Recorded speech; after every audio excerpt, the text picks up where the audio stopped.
You're saying you want Maulana Vastanvi to resign. Swapan Dasgupta, I want final comments. I will go one step ahead. If Maulana does not apologize, if he himself does not resign, I will urge to all the 14 members of Shura to take an explanation from him and ask him to resign or just elect somebody else, because we don't want a person like him who has gone to compromise to such an extent with murderer there in Gujarat. We don't want. Swapan Dasgupta, final brief comments from you. We've seen very strong reactions here on this debate.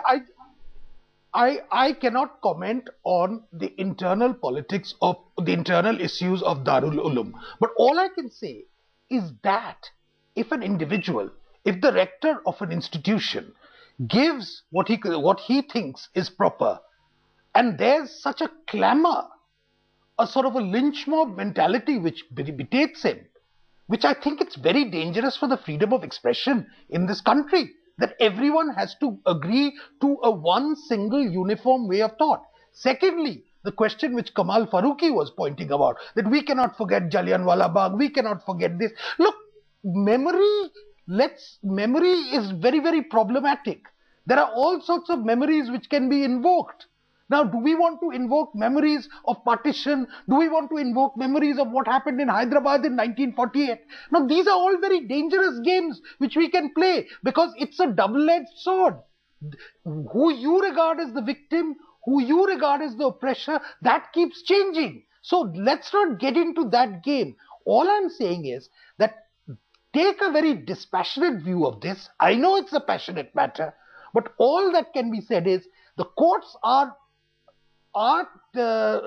examining this entire question. A lot of people have been punished, and to blame the entire society of Gujarat for being complicit in some murders, as Mr. Bandukwala did, to my mind is very repugnant.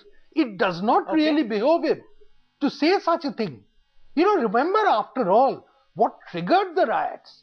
This was a burning of a train, and I don't necessarily mean to suggest that one should lead to the other. But these are all very complex issues. Yes, there is an emotive dimension, but it's time after so long to get the emotionalism down and let's go to the justice part of it.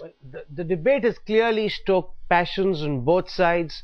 It's important to talk about these matters and see whether or not it is time to move on. Clearly, strong opinions here. This is a story we'll continue to track. No clear answers, no easy answers. We leave it to our viewers to decide where they stand on this contentious debate. Can we forget Godhra and move on? For the moment, Asauddin Owaisi, Swapan Dasgupta, Professor Bandukwala and Kamal Farooqi, thank you very much. And thanks also to the Maulana Vastanvi, who's spoken and really made this point. He's standing by it. But the question is, there's now a lot of pressure being made to bear on him. We'll keep tracking this story.